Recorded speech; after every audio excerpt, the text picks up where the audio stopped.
Morning breakfast and ఇంటి cleaning అంతా అయిపోయింది. ఇక్కడ లంచ్ ప్రిపేర్ చేయడానికి వంటింట్లోకి వచ్చాను. ఇక్కడ నా లంచ్ ప్రిపరేషన్ అయిపోయాక నేను నా ఐసైట్ ఇంప్రూవ్ అవ్వడానికి ఒక పౌడర్ తయారు చేసుకున్నాను. మీలో ఎవరికైనా ఐసైట్, హెడేక్ అలాగే బ్యాక్ పెయిన్ ఉంటే ఈ పౌడర్ మీరు కూడా వాడుకోవచ్చు. ఎలాంటి హడావుడి లేకుండా సింపుల్గా పన్నీర్ రైస్ చేసుకుంటున్నా. ఫస్ట్ కొద్దిగా ఆయిల్ వేసి పన్నీర్ని వేయించుకొని ఈ పన్నీర్ని తీసి పక్కన పెట్టుకోవాలి. మీరైతే నాన్ స్టిక్ ప్యాన్ తీసుకోండి. ఇలా పన్నీర్ లైట్గా వేగాక వీటిని తీసి పక్కన పెట్టుకోవాలి. ఇదే నూనెలో సన్నగా కట్ చేసి పెట్టుకున్న ఉల్లిగడ్డలు, అలాగే ఒక పచ్చిమిర్చి, పుదీనా, కొద్దిగా సాల్ట్ వేసి ఉల్లిగడ్డలు లైట్ బ్రౌన్ కలర్ వచ్చే వరకు వేసుకోవాలి. ఈ ఉల్లిగడ్డలు వేగేలోపు అల్లం వెల్లుల్లిని దంచి వేసుకుందాం. నేను ఎప్పుడు ఫ్రెష్గానే వేస్తాను అల్లం వెల్లుల్లి. అప్పటికప్పుడు దంచి వేస్తే స్మెల్ బాగుంటుంది, టేస్ట్ కూడా బాగుంటుంది. ఇక్కడ అడుగున పన్నీరు డార్క్ బ్రౌన్ కలర్ అయిపోయింది. టేస్ట్ మాడు వాసన ఏమి ఉండదు, మంచిగా తింటుంటే అది క్రంచీగా ఉంటుంది. మాకు ఇలా వద్దు అనుకున్న వాళ్ళు ముందు నాన్ స్టిక్ ప్యాన్లో వేయించుకొని పన్నీర్ని ఆ తర్వాత చేసుకోండి. నాకు తోమడానికి గిన్నెలు ఎక్కువైతాయని అన్నీ ఒకే దాంట్లో చేస్తున్నా. ఉల్లిగడ్డలు వేగాక దంచి పెట్టుకున్న అల్లం వెల్లుల్లి వేసా. ఆ తర్వాత ఉప్పు, కారం, ధనియాల పొడి, కొద్దిగా గరం మసాలా వేసి వేయించుకున్న పన్నీర్ని వేసి మొత్తం కలిపేసి ఇప్పుడు మనం వండి పెట్టుకున్న రైస్ని వేసేసుకోవాలి. వేసుకొని మంచిగా కలిపేసుకొని మూత పెట్టేసి ఒక 2-3 మినిట్స్ ఉంచితే సరిపోతుంది. అలాగే ఉప్పు, కారంతో పాటు కొద్దిగా పసుపు కూడా వేసుకోండి. నాకు చివరగా కొంచెం ఉప్పు తక్కువైనట్టు అనిపించింది, అందుకే లైట్గా స్ప్రింకిల్ చేశాను. ఇక ఇక్కడ వంట అయిపోయింది కదా, ఇక సామానాన్ని ఎక్కడి అక్కడ పెట్టేస్తున్నా. తోమాల్సినవి తోమేస్తున్నా, చెత్త అంతా కూడా. ఇక్కడ నేను ఒక బాక్స్ పెట్టుకుంటా, ఆ బాక్స్లో వేసేసుకొని ఆ తర్వాత తీసుకెళ్ళి అన్నీ ఒకటేసారి చెట్లల్లో వేస్తా. ఉల్లిగడ్డ పొట్టు, ఉల్లిపాయ పొట్టు, అలాగే కూరగాయల వేస్టేజ్ ఏమన్నా ఉంటే చెట్లల్లో వేసి కంపోస్ట్ చేసుకుంటా. ఇక్కడ అవన్నీ సర్దేలోపు రైస్ కూడా రెడీ అయిపోయింది.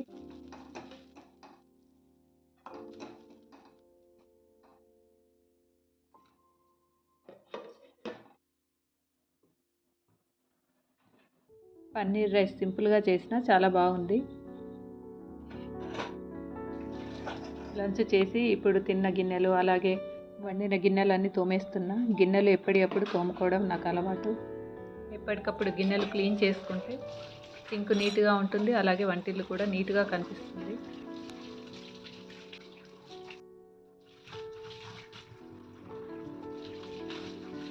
గిన్నెలన్నీ తోమేసి గట్టు నీట్ చేసుకొని ఐసైట్ ఇంప్రూవ్ అవ్వడానికి ఒక పౌడర్ చేసుకున్నాను అన్నాను కదా, దానికోసం ఇవన్నీ ప్రిపేర్ చేసుకుంటున్నా. అయితే ఈ పౌడర్ తీసుకోవడం వల్ల ఇంకో బెనిఫిట్ కూడా ఉంది, మెమరీ పవర్ని ఇంప్రూవ్ చేసుకోవచ్చు. అయితే ఈ పౌడర్లో మనం ముఖ్యంగా యూజ్ చేసేది మిశ్రీ అంటే మనం దేవుడి దగ్గర యూజ్ చేసే చిన్న చిన్న క్రిస్టల్స్ లాగా ఉంటుంది చూడండి, అది కాదు. ఈ దారం మిశ్రీ అని వేరే ఉంటుంది, ఆ మిశ్రీని యూజ్ చేయాలి.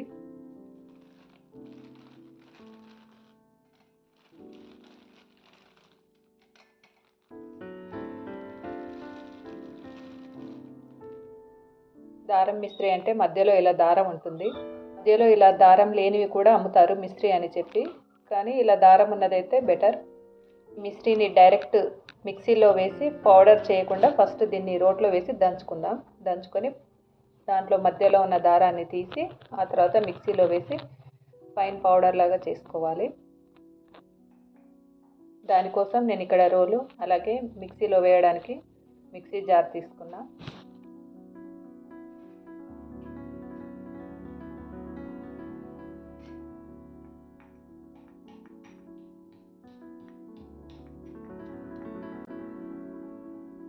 మిశ్రీని దంచి మధ్యలో ఉన్న దారాలన్నీ తీసా.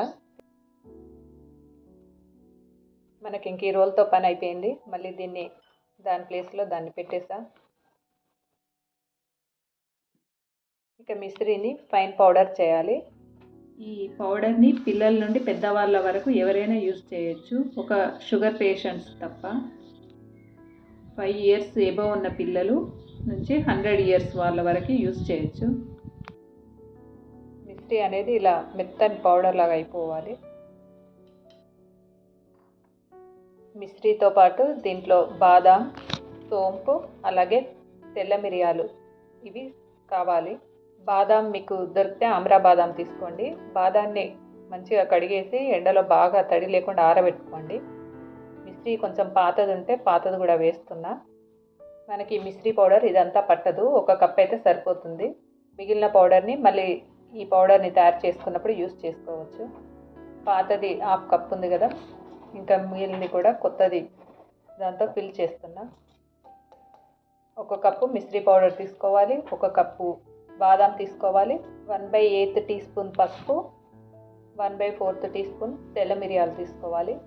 తెల్ల మిరియాలు ఎలా ఉంటాయో చూపిస్తా. ఇవి కొంచెం కాస్ట్ ఎక్కువనే ఉంటాయి, కానీ మనం ఒక్కసారి తెచ్చి పెట్టుకుంటే చాలాసార్లు యూజ్ చేసుకోవచ్చు. ఇవేమో నల్ల మిరియాలు.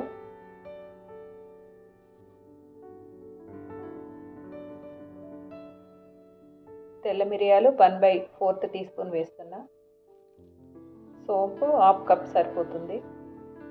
ఈ ఇంగ్రీడియంట్స్ ఏవి కూడా వేయించని అవసరం లేదు, అన్ని పచ్చివే తీసుకోవాలి. కాకపోతే కాస్త ఎండకు మంచిగా ఎండబెట్టి వాడుకోండి. ఇక్కడ సోంపులో చెత్త ఉంటుంది కదా, అందుకే ఇక్కడ జల్లిస్తున్నా. వీలైతే మంచిగా కడిగి ఆరబెట్టుకోండి. నాకు టైం లేదు, అందుకే నేను అన్నీ అలాగే వేస్తున్నా.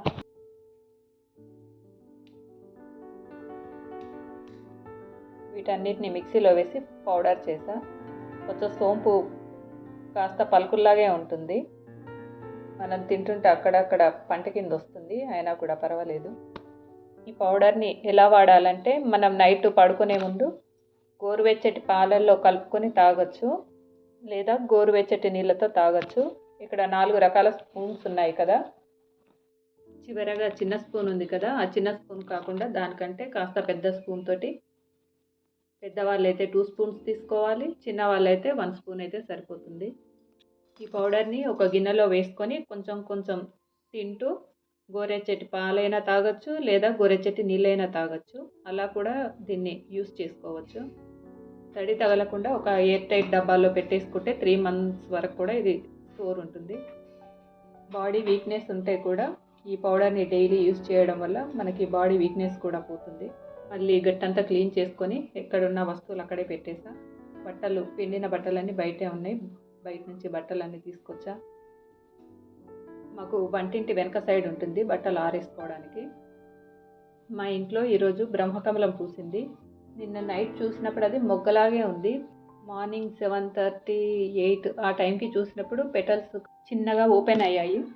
ఇప్పుడు నైట్ 10 తర్వాత ఫుల్గా పూస్తుంది. కాకపోతే మళ్ళీ ఆఫ్టర్నూన్ 3 o'clockకి చూసేసరికి అది వేలాడిపోయింది. ఇంకా సరే అనేసి తెంపేసి ఇలా వంటింటి ఎంట్రన్స్లో హ్యాంగ్ చేశా డోర్కి. ఇంకా నైట్ డిన్నర్ కోసం బీట్రూట్ కర్రీ చేస్తున్నా, బీట్రూట్ అండ్ కోకోనట్ వేసి. ఈరోజు మొత్తం నాది వంటింట్లోనే అయిపోయింది పనంతా. మార్నింగ్ 12:30కి మొదలు పెడితే నైట్ 8:30 వరకు కూడా వంటింట్లోనే ఉన్నా. నేను బీట్రూట్ కర్రీ ఎప్పుడు చేసినా ఇలా తురిమే చేస్తా. పెద్ద హోల్స్ ఉన్న దాంట్లో పెట్టి తురిమితే మనకి తింటుంటే కూడా కాస్త బీట్రూట్ పీసెస్ కాస్త పంటికి తగులుతాయి. బీట్రూట్ హల్వాకైతే చిన్న హోల్స్ పెట్టి తురుముకుంటే బాగుంటుంది. కొబ్బరిని కూడా తురమడానికి ట్రై చేశా కానీ అది కాలేదు, ఇంకా దాన్ని మిక్సీలో వేస్తా. ఇంకా ఇవన్నీ కడిగేసి మళ్ళీ పెట్టేసుకున్నా. గిన్నెలు ఎప్పటికప్పుడు తోముకోకుండా అన్నీ అలా సింక్లో వేసామనుకోండి, మనకు అవి చాలా చూసేసరికి అమ్మ ఇన్ని గిన్నెలు తోమాలా అనిపిస్తుంది. ఎప్పటికప్పుడు తోమేసుకుంటే మనకు అట్లా ఫీలింగ్ ఉండదు. కర్రీ తొందరగా కావాలని కుక్కర్లో వేస్తున్నా. కొంచెం ఆయిల్ వేసి అల్లం వెల్లుల్లి పచ్చిమిర్చిని దంచి వేసి కొద్దిగా ఇంగువ వేస్తున్నా. అలాగే పోపు దినుసులు వేసా, శనగపప్పు, మినపప్పు, జీలకర్ర, ఆవాలు వేసా.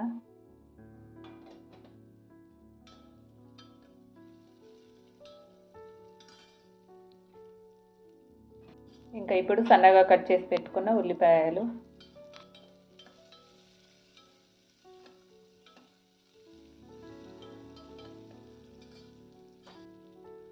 ఉల్లిపాయలు తొందరగా వేగడానికి కాస్త ఉప్పు,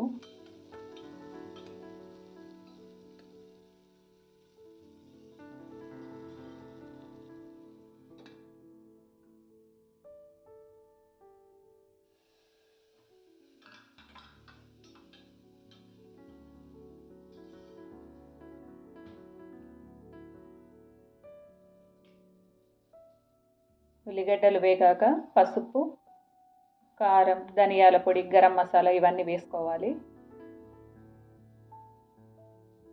కారం, మసాలాలు ఏవైనా కూడా మీ టేస్ట్ని బట్టి చూసి వేసుకోండి.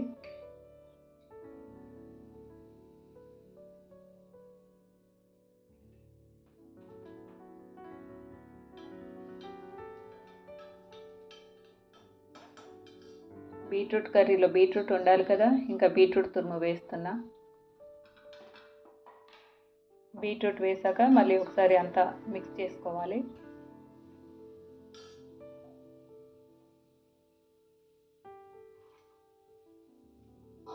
కొబ్బరిని మిక్సీ పట్టాను, మొత్తం మిక్సీ పట్టి కొబ్బరిని కూడా వేస్తున్నా.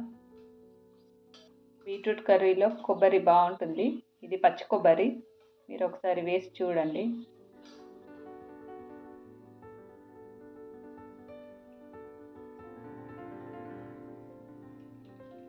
కొద్దిగా వాటర్ పట్టి ఈ బీట్రూట్ కర్రీలో పోసా. ఎక్కువ వాటర్ పోయకండి, కొద్దిగా వాటర్ అయితే సరిపోతుంది. మీరు తీసుకున్న క్వాంటిటీని బట్టి చూసి పోసుకోండి.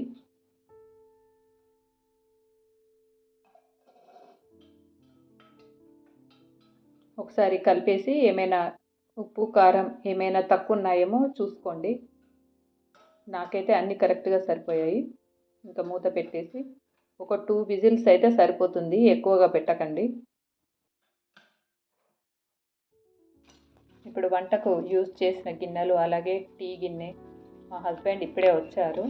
నైట్ ఎంత లేట్ అయినా టీ తాగాల్సిందే. ఇప్పుడు టైం 7:30 అవుతుంది.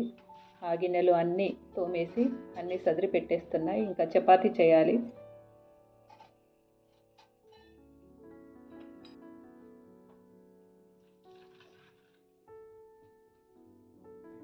చపాతీ కోసం నేను మల్టీగ్రెయిన్ పిండి యూజ్ చేస్తాను. ఇది నేను ఇంట్లోనే తయారు చేసుకుంటా.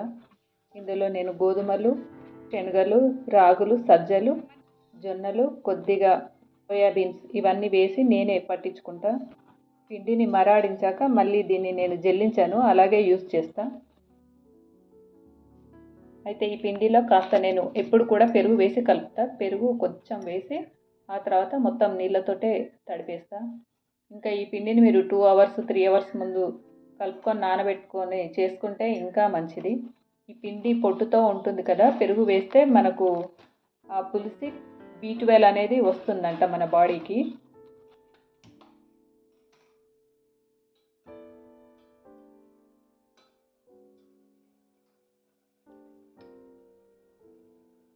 ఈ పనులన్నీ చేసుకునేలోపు ఇక్కడ కర్రీ కూడా రెడీ అయిపోయింది. కాస్త పైనుంచి గరం మసాలా వేసి కలిపిస్తున్నా. ఇంకా మీరు పుదీనా, కొత్తిమీర ఇవన్నీ వేసుకుంటే కూడా బాగుంటుంది.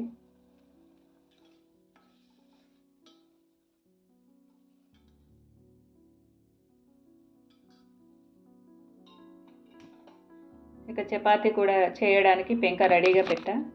అయితే ఈ పిండిని మీరు కాస్త కొంచెం గట్టిగా తడిపి పెట్టుకోండి, ఎందుకంటే ఇది నాని ఇంకాస్త మెత్తగా అవుతుంది. కాస్త మెత్తగైనా పర్వాలేదు, పిండి ఇంకా పొడి పిండి ఎక్కువ వేసుకొని మనం బెలాయించుకోవాల్సి వస్తుంది అంతే. షుగర్ ఉన్నవాళ్ళు, రాకూడదు షుగర్ అని అనుకునే వాళ్ళు, అలాగే వెయిట్ లాస్ అవ్వాలనుకునే వాళ్ళైతే తప్పకుండా ఈ పిండిని ఒకసారి యూజ్ చేయండి. ఎందుకంటే ఈ పిండితో చేసిన చపాతీ అసలు ఒకటి తింటే చాలు, అసలు టమ్మీ ఫుల్ అయిపోతుంది.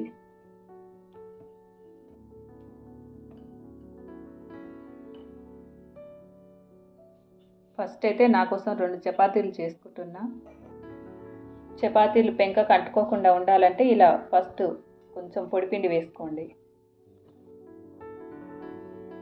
నేనైతే చపాతీ పైన నూనె వేసుకోను, పిల్లలకైతే నూనె కావాలంటే నూనె, లేదంటే నెయ్యి వేస్తా.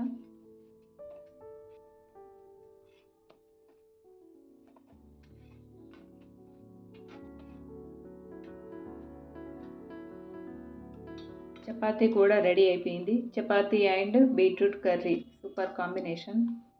ఈరోజు ఈ వీడియోలో నేను అన్ని హెల్దీవే మీకు చూపించా. మీరు కూడా ఈ రెసిపీస్ అన్నీ ట్రై చేయండి. మా వారు తిన్నాక మళ్ళీ వంటిల్లంతా శుభ్రం చేసుకొని కుండలో నీళ్ళు పడుతున్నా. ఇంకా ఎండలు తగ్గలేదు కదా, మేము ఇంకా ఈ కుండనే యూజ్ చేస్తున్నాం. ఇదే ఫస్ట్ టైం ఇంత లాంగ్ వీడియో పెట్టడం. మీకు బోర్ కొట్టించానా? మళ్ళీ ఇంకో వీడియోలో కలుద్దాం. Okay bye, good night.